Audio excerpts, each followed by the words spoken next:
Halo, berjumpa lagi dengan Mr. Ben. Jadi kita sekarang akan belajar tentang menentukan akar persamaan kuadrat menggunakan metode rumus. Karena sudah dipelajari sewaktu SMP, jadi saya langsung saja dengan rumusnya. Jadi saya tidak akan membuktikannya lagi. Oke, misalkan kita punya persamaan kuadrat, itu adalah ax kuadrat ditambah bx ditambah dengan c, hasilnya 0. Maka untuk menentukan nilai X itu kita dapat menggunakan rumus seperti begini.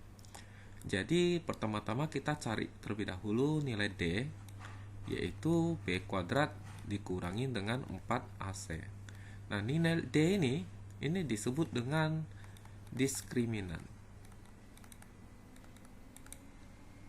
Nah, maka nilai X itu dapat dicari dengan menggunakan rumus negatif B plus minus akar D dibagi dengan 2A. Nah, itu ya. Oke, mungkin kita langsung dengan contohnya saja. Oke. Nah, yang pertama ya. Oke, misalnya persamaan kuadrat ini nih. X kuadrat ditambah 3X ditambah dengan 5. Oke. Sama dengan 0 gitu ya. Atau mungkin ini kita ganti saja deh, ini jadi 6 aja ya. Oke. Nah, maka bagaimana cara menentukan nilai X menggunakan rumus ya? Jadi langkah pertama kita tentukan nilai A, nilai B, dan nilai C.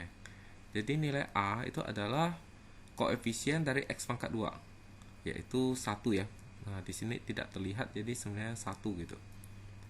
Lalu nilai B itu adalah koefisien X, berarti positif 6 ya, 6. Nilai C berarti adalah konstanta, yaitu positif 5, maka nilai C-nya adalah 5. Nah, lalu kemudian kita cari nilai D, yaitu B kuadrat dikurangin dengan 4AC ya. Nah, kalau kita hitung, berarti B kuadrat dari 6 kuadrat ya, dikurangin dengan 4 kali 1 kali C-nya 5.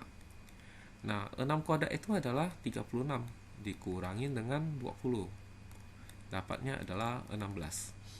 Nah, berarti nilai X itu bisa kita peroleh dengan rumus negatif B ditambah atau dikurangin dengan akar D dibagi dengan 2A.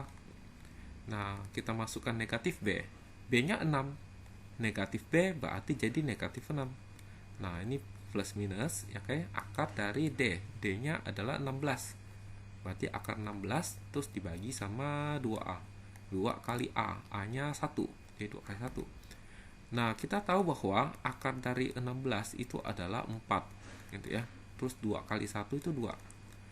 Nah, ini artinya ada 2 nilai dari X, yaitu nilai X yang pertama itu dapat diperoleh dari kita ambil yang versi kurang gitu ya. Berarti negatif 6 kurang 4 bagi dengan 2. Negatif 6 kurang 4 itu adalah negatif 10 dibagi 2 dapat negatif 5. Nah, nilai X yang satunya, X2 itu adalah negatif 6. Kali ini yang plus minusnya kita ambil plus gitu ya. Jadi plus 4 dibagi sama 2. Negatif 6 ditambah 4 hasilnya adalah negatif 2. Dibagi 2 dapat negatif 1. Ya, begitu ya. Oke, supaya mahir mungkin kita lanjut dengan contoh berikutnya. Oke, contoh nomor 2 misalnya begini. X kuadrat ditambah dengan 3X ya. Oke. Lalu kemudian kita tambah lagi dengan 9. Oh, ini kita ganti jadi kurang 6 saja. Oke. Oke, kurang 6X sama dengan 0. Nah, ini berarti kita tentukan saja nilai ABC-nya ya. Jadi nilai A-nya 1, nilai B-nya negatif 6, nilai C-nya adalah 9. Lalu kita cari nilai D, yaitu B kuadrat dikurangin 4AC. Lalu kita hitung. B kuadrat berarti negatif 6 dikurangan kurang 4 kali 1 kali C-nya 9. Nah, negatif 6 kalau dikurangan hasilnya positif 36. Lalu 4 kali 1 kali 9 itu 36. Ini kurang. Jadi kurang 36. Hasilnya 0. Nah, lalu kita tinggal masukkan ke rumus ya. X sama dengan negatif B plus minus akar D dibagi 2A. Oke. Nah, B-nya negatif 6, tapi kena negatif, maka jadi positif 6 gitu ya. Plus minus akar 0 dibagi sama 2 kali 1. Oke, akar 0 itu 0 ya. Jadi 6 ditambah kurang 0 dibagi 2. 6 ditambah ataupun dikurangi dengan 0, hasilnya pasti 6 ya. Maka diperoleh 6 dibagi 2, dapatnya 3.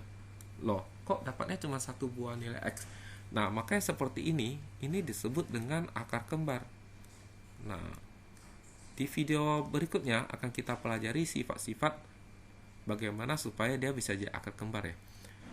Tapi dari sini terlihat bahwa akar kembar pada saat diskriminannya 0 ya. Nah, oke, coba kita soal berikutnya ya, nomor 3. Oke. Nah, ini bagaimana dengan soal ini? X kuadrat kurang 2x tambah kurang 6 ya. Tambah 6 aja. Oke, sama dengan 0 gitu ya. Nah, jadi A-nya berapa? 1, B-nya negatif 2, C-nya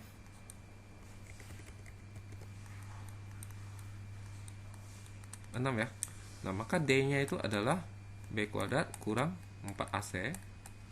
Jadi B kuadratnya negatif 2 dikurangin sama 4 kali 1 kali 6. Hasilnya adalah 4 dikurangin dengan 24. Dapatnya negatif 20. Berarti kalau kita masukkan ke rumus, X sama dengan negatif B plus minus akar D per 2A. Berarti jadinya apa nih? Negatif B, tapi ini negatif 2. Berarti jadi positif ya. Oke. Plus minus akar berapa? Negatif 20. Dibagi sama 2A. Nah, gitu ya. Oke, ini gimana nih cara kerjanya nih? A-nya berapa? A-nya itu ada 1 ya. Oke, jadi 2 kali 1 gitu. Oke, jadi kalau kita kerjain baik, maka jadi 2 plus minus akar negatif 20 dibagi sama 2. Nah, sekarang akar 20 itu berapa ya? Oke, jadi akar 20, negatif 20 itu adalah bisa kita ubah menjadi akar dari 4 kali 5 kali negatif 1 ya. Nah, betul ya? 4 kali 5, 20. 20 kali negatif 1, negatif 20. Kenapa kita ambil 4? Karena 4 itu kalau kita akarkan itu langsung hasilnya bagus ya. Ya, disebut dengan bilangan kuadrat gitu ya. Jadi akar dari 4 itu 2. Akar dari 5 itu akar 5. Nah, masih ada akar negatif 1. Nah, di dalam matematika, akar negatif 1 itu lambangnya adalah I. Jadi kita tulisannya adalah 2 akar 5I, begitu ya. Berarti ini akan menjadi apa nih? Nah, ini akan menjadi 2 plus minus 2 akar 5I dibagi dengan 2. Nah, maka bisa kita pecah menjadi 2 dibagi 2 ditambah atau dikurangi dengan 2 akar 5I bagi 2. Nah, ini 2 bagi 2, 1 ya. Oke, ini juga 2 bagi 2, 1. Jadi akar 5I. Nah, artinya nilai X-nya itu ada 2. X pertama itu adalah 1 ditambah dengan akar 5I. Yang satunya lagi adalah versi yang kurang. Sebenarnya terbalik nggak apa-apa ya. Antara X1 dan X2 ya, nggak ada masalah. Oke. Nah, yang ada huruf I ini itu disebut dengan bilangan kompleks. Bilangan kompleks. Maka ini disebut akar kompleks atau akar tidak real, gitu ya. Akar tidak real. Nama lainnya adalah kompleks. Nah, oke. Jadi saya pikir untuk 3 contoh ini sudah cukup mewakili apa yang hendak kita pelajari. Jadi sampai ketemu lagi dengan video berikutnya. Oke, dah.